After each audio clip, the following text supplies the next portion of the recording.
안녕하세요. 순금초대 유재구입니다. 조금 전에 딸아이 복학한다고 유성에 있는 학교 기숙사에 갔다 왔습니다.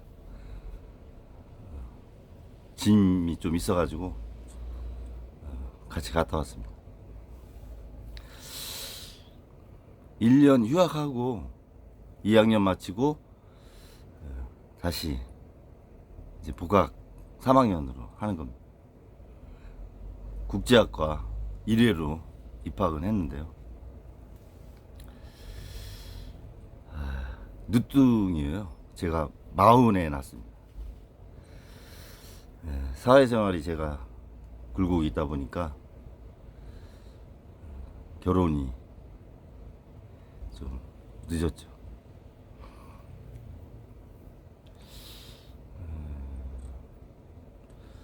같이 옆에 타면서 운전하면 가끔 서먹할 때도 있어요. 아무 얘기도 안 하고. 초등학교 때까지는 괜찮았었는데 중학교 올라가면서부터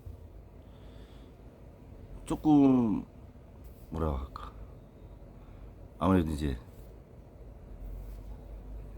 여자다 보니까 아빠하고 대화가 좀 줄고 엄마하고 대화하고 공간이 이렇게 더 많아진 것 같아요. 제가 많이 무심했던 것 같습니다. 지금 돌이켜보면.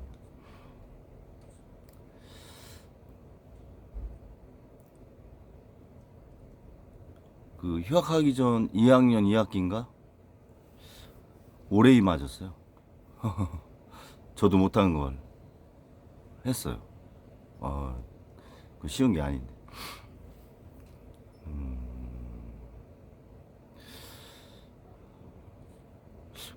딸아이가 민정인데 유민정. 아빠에 대해서 어떻게 생각할까 이런 생각을 가끔씩 하는데 항상 머리는 새집져 있고 헝클어져 있고 화장실에서 담배 피고 가래침 항상 뱉고 생활의 늪에 눌려서 힘들어하는 모습, 그런 모습이지 않을까, 그런 생각이 많이 들어요. 아빠에 대한 정을 많이 못 받았죠. 제가 많은 시간을 같이 하지 못했어요.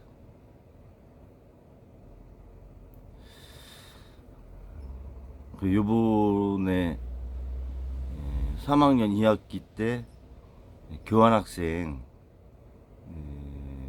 신청했는데 됐다고 하더라고요. 유럽의 스페인.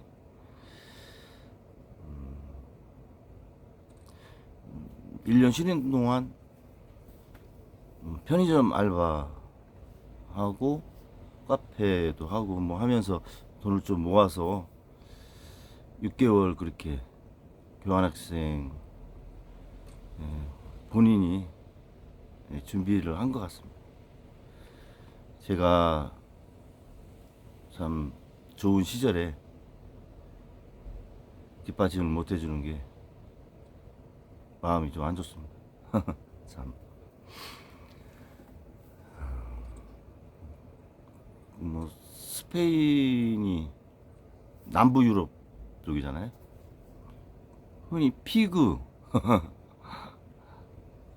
유럽의 골칫거리들 피그. 포르투갈, 스페인, 그리스, 이탈리아, 이 네 곳이 피그 아니에요. 돼지들. 그 이유를 조금 힘들게 하는 경제 면에서. 그리스는 뭐 모라토리움을 두세 번 했잖아요. 이탈리아도 G7이라고 해도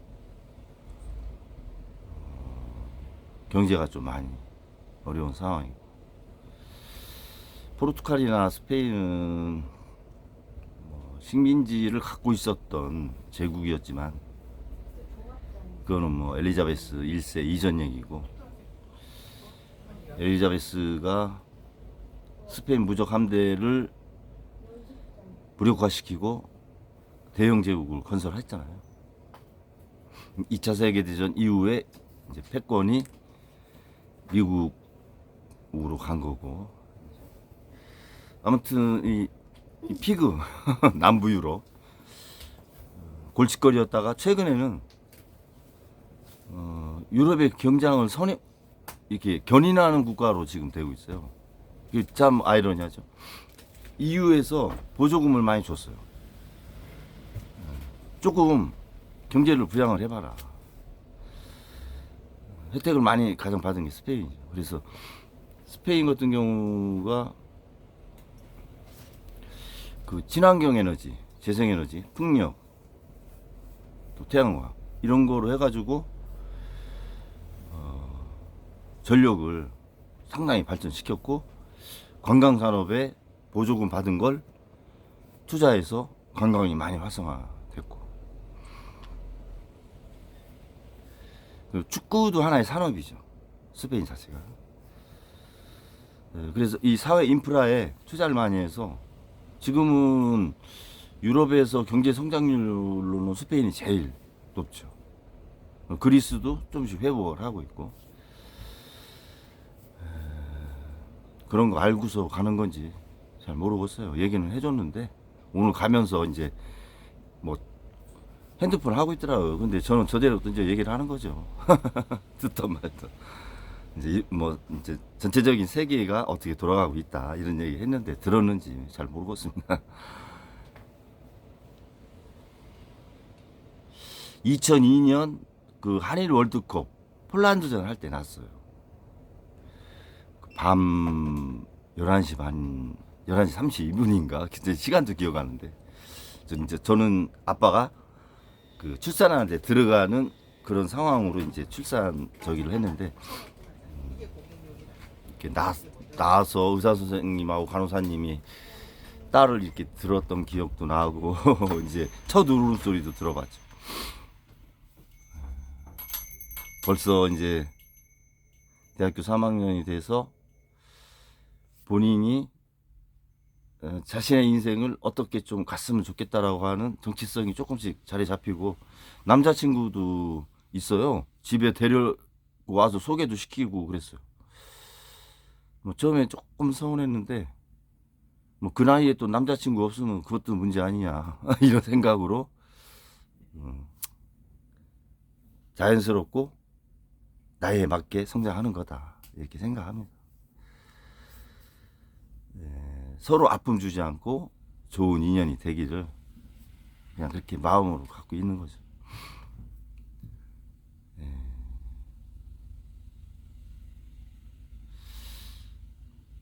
제가 저 나름의 가훈은, 제가 사남 이녀의 막내인데 육아 부흥이에요. 저희 할아버지가, 그러니까 할아버지 증조 할아버지, 이제 딸한테는 고조 증조 되는데 다 소작인이었어요. 소작인. 아버지는 진짜 산골짜기에서 이 옥천읍에 나오셔가지고 16살에 양봉일을 처음부터, 그때는 시다라고 있죠, 배워가지고 양봉일을 50년 넘게 하셨죠. 옥천에서 양복을 다 이렇게 배출하셨어요, 아버지가. 그 옛날 강당에 이렇게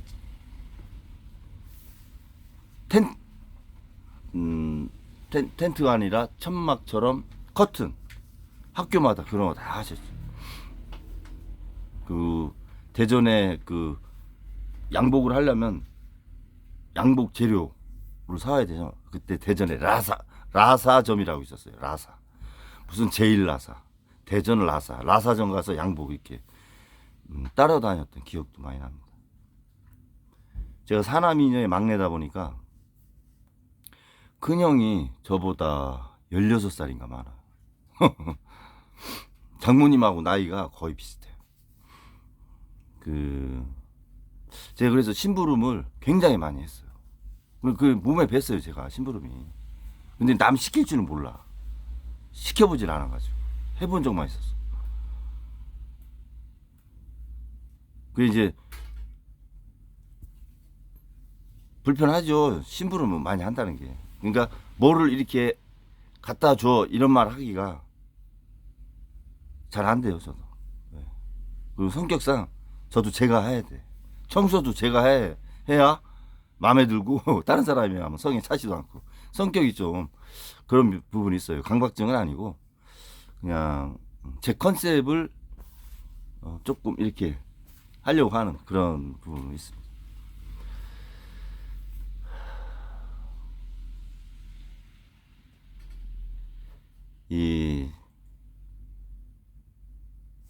제가 사남이의 막내로 증권회사 들어가서 속된 말로 승부를 한 2번 걸었는데 좋지 않은 결과가 있어가지고 신용불량자 뭐 한 15년 막 이런 생활하고 자발적 왕따라고 할까요? 피해 다니고 숨어 다니고 잠수도 타보고 뭐 제가 뒷담화로 다 얘기했던 것들이죠. 그런 생활 했는데 정신을 아직도 못 차린 것 같아.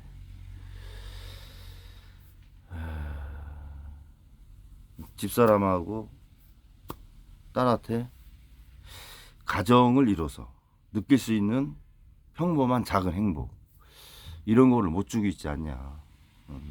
박탈하고 있다. 이런 생각이 좀 많이 들어서 미안하고 아리죠. 그냥 뒷모습 보면 그 감정을 제가 잘 이기질 못해. 그게 힘들더라고.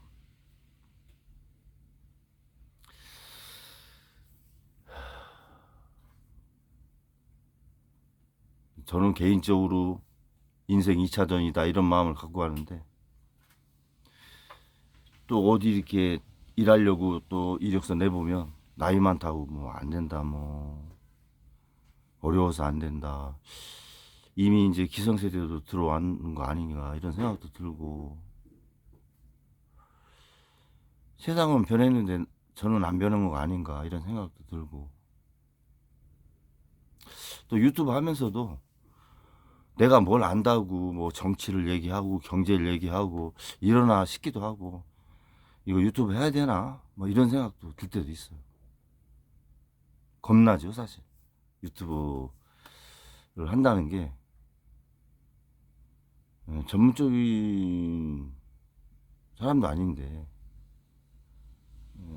그런 분야를 논한다는 자체가 맞는 건가 이런 생각도 들고 그런 게 좀 이렇게 감정의 기복이 와요. 이 유튜브 방송을 하다 보니까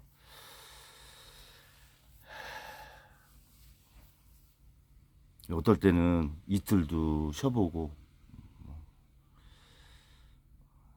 그렇게 하고는 있는데 공부를 안 하면 안 돼요. 첫째, 이게 유튜브 자체가 공부를 안 하면 워낙 빨리 이게 세상이 바뀌니까 그 따라가지 않으면은 이거 뭐 할 말이 없는 거죠.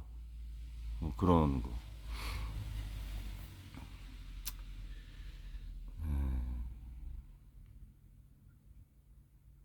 할아버지가 기술자로 평생 살았고 아빠가 그나마 사남이녀 중에 막내로 어떻게 집안 한번 일으켜 보려다가 현재까지는 성과가 없는 상태라 그거를 조카들이나 딸한테 얘기를 하면 힘들어해요. 그런 말을.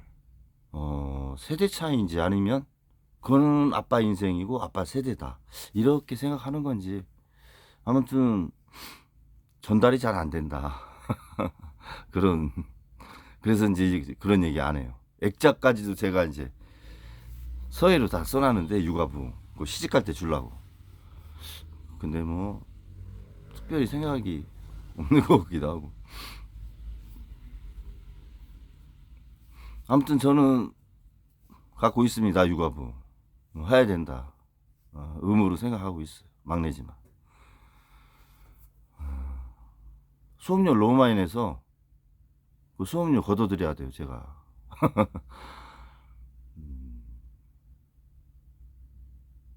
어제 제가 종합소득세하고 부가세를 분할 납부하려고 말일이라 세무서에 갔어요. 세무서에 가야 카드가 돼요. 일반 은행은 카드가 안 되니까. 카드로 분할 납부하려고 이제 갔는데 어떤 분이 800만 원 넘게 이제 결제를 하시더라고요. 그래서 야, 종합소득세를 아니면 부가세를 800을 낸다? 매출이 한 6억 원 넘어야 되는데 그런 얘기를 했더니 그 세무서에 있는 분들이 아유 뭐 세금 800은 기본이죠. 아니 6억이면 한 달에 5천씩 팔아야 되는데 하루에 200만 원씩 팔아야 되는데 200을 뭘로 팔아요? 저 문구점 하는데 문화이 볼펜 3, 400원짜리 몇 자루 팔아야 200만 원이 됩니까? 제가 그런 얘기를 했어요. 200 하루에 200 판다는 거 쉽게 생각하시는 것 같아요.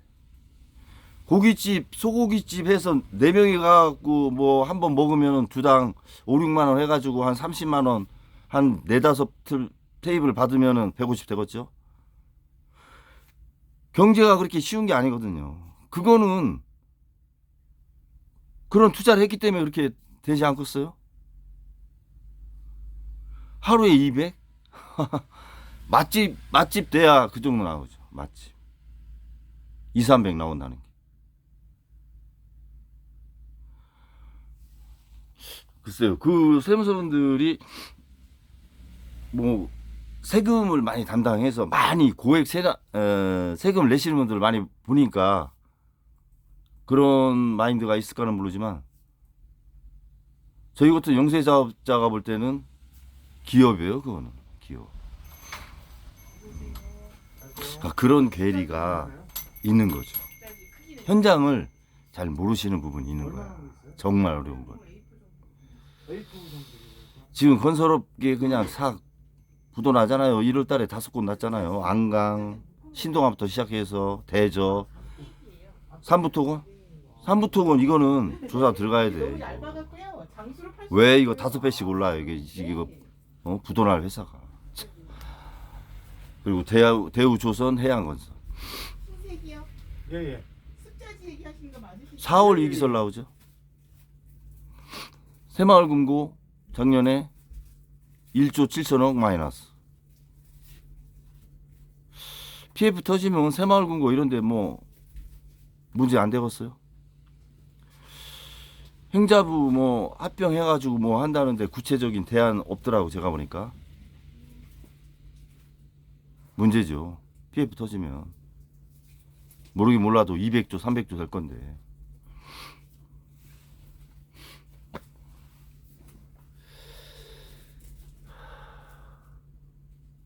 딸 얘기하다가 이런 얘기까지. 아 그렇지 않아도 오늘 텔레비 보니까 트럼프하고 젤렌스키하고 정상회담 하는데 화선지나 이런 거 아니시고 그 조금밖에 안 필요할 수도 있는 거. 일반 그 일반인들 그 채권 채무 관계에서 다툼하는 멱살만 안 잡았지 그런 식의 대화를 하더라고 제가 보니까. 와 정상들끼리 어떻게 그렇게 대화를 할 수 있나. 젤렌스키도 아유 맘대로 해라. 안보 확실하게 안 하면 우리도 양보할 거 없다. 뭐 이런 입장인 것 같아요. 트럼프 협박했는데 안 되잖아요. 너는 3차 대전을 유발할 수 있는 소지를 갖고 있어. 지도자로서의 권한이 없어. 뭐 이런 식으로 막 얘기를 하고. 미국이 한 게 뭐 있냐. 우리한테 안보를 해준다고. 그래 놓고 사인하라고 하면 되냐. 뭐 이렇게. 그 벤츠 미 부통령 또 뭐 가히 막 말을 너무 지나치게 하는 거 아니냐 막 이런 식으로 이제 대화가 이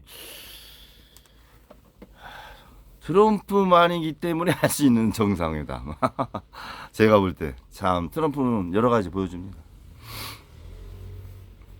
자기 마음대로 안 되는 것도 있는 거예요.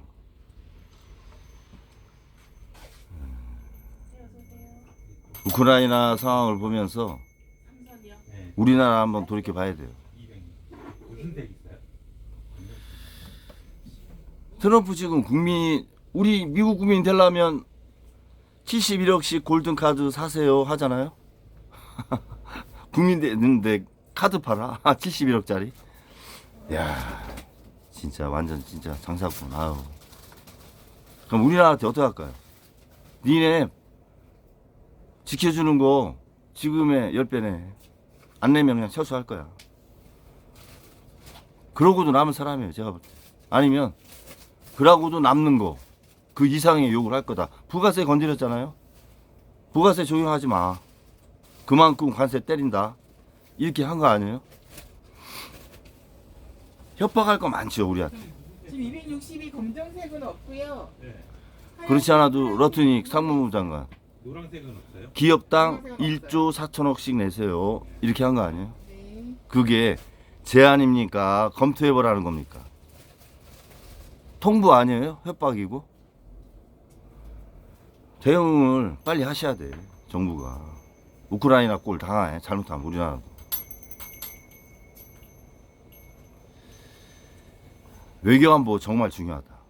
우크라이나를 반면교사 삼아야 된다. 그런 생각 많이 듭니다.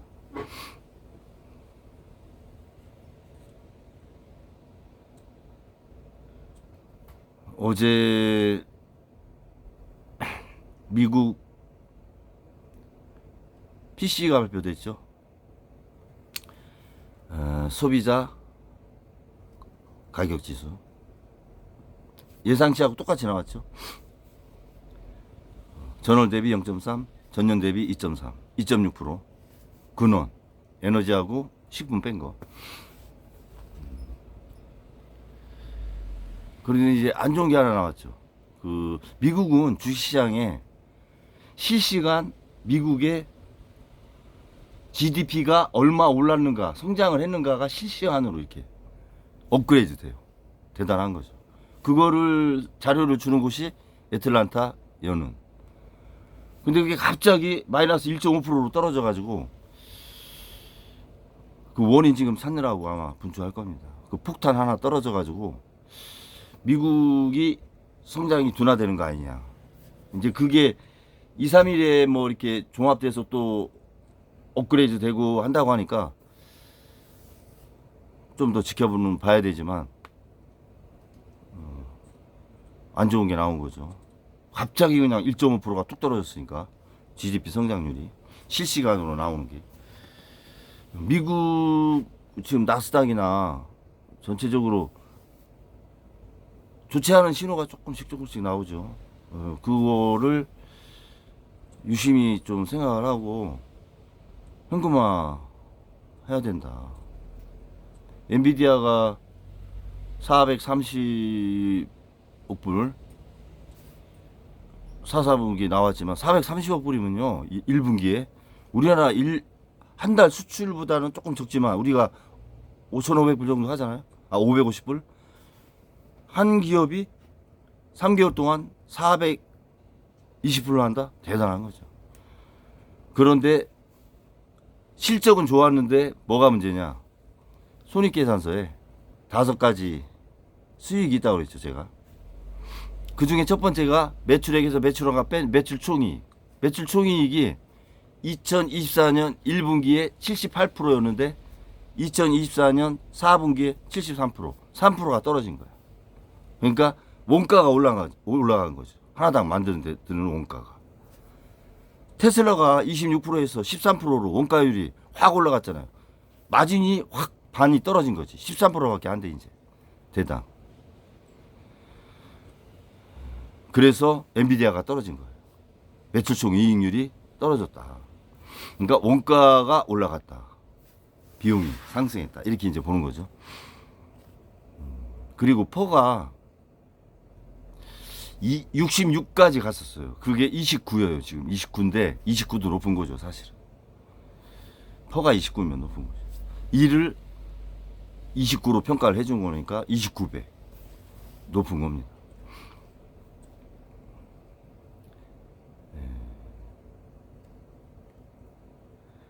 현금화를 해가는 것 중요하고, 우리나라 증시에 대해서 한마디 더 말씀드릴 게 있는데, 최근에 증시가 좀 올랐죠. 그러면서 환율이 좀 내려왔어요. 증시 올라갈 때 외국인들 싹 팔았어. 마지막 2월 28일 날 1조 5천억 원어치 싹 던지고 나서 2월 28일 날 환율 갑자기 20원 올랐죠. 1461원에 끝났잖아요.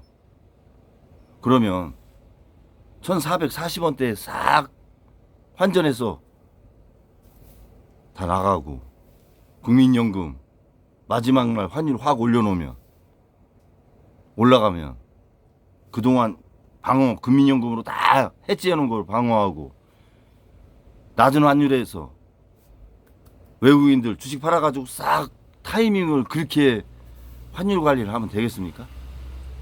KDI 금리 내리라고 했죠. 금리가 내리는 바람에 지금 환율 올라간 거 아니에요. 원인 뭐 있습니까? 단기적으로 원인이 뭐 있어요? 금리는 아니에요. 일본은 금리 올리는 추세고, 중국은 금리 4개월째 동결 추세인데 금리를 왜 내려? 부동산 부양할 일 있어요? KDI도 문제가 있다고 보는. 지금은 저 40년 전에, 40년이 넘었지. 파리 학번이니까. 44년 전에 배웠던 조순 선생님이 쓴 경제학 원론 갖고 배웠어요. 그거 이제 적용 안 된다니까. 3, 40년 경제학 원론 갖고, 경제학 갖고 지금을 해석하려고 하면 해석되는 게 하나도 없다니까요. 거기서 벗어나야지.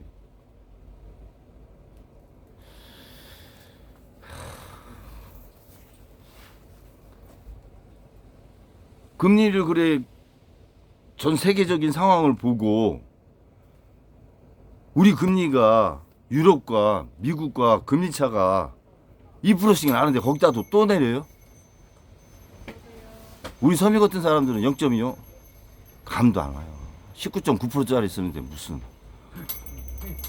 내렸다 그 체감 자체가 느끼지 않는 거예요. 뭐 10억씩 빌린 사람들은 영향이 있겠죠. 이게 정상적인 거냐고, 10억 빌린 게. 자기 월급이 얼마인가 몰라도. 원리금 어떻게 갚아나가. 그렇게 부동산 시장 만들어 놓고 금리를 갖고 뭐 내리니 오르니 그런 얘기 하면 안 되지. KDI는. 예, 가면 다 주세요.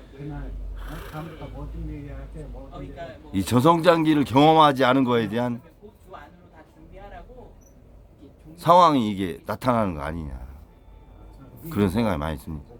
우리 세대가 지금 정부나 여야 국회의원 그리고 이 기업 쪽도 저성장을 경험해 본 사람이 없잖아요. 그래서 문제야. 제가 쇼츠로도 올렸는데, 지금 뭐 상속세 내리고 금투세 폐지하고 종합소득세 뭐 이렇게 감세 얘기하는데, 저 개인적으로는 제가 경제학을 잘 모르지만 저성장기에는 재정 정책이 조세 정책에 우선한다. 저는 그렇게 생각해요. 그런데 조세 제도를 갖고 이슈화를 하시더라고. 한번 잘 여야나 정부 쪽에서 검토를 잘 해주셔야 될 것 같습니다. 방송 마치겠습니다. 감사합니다.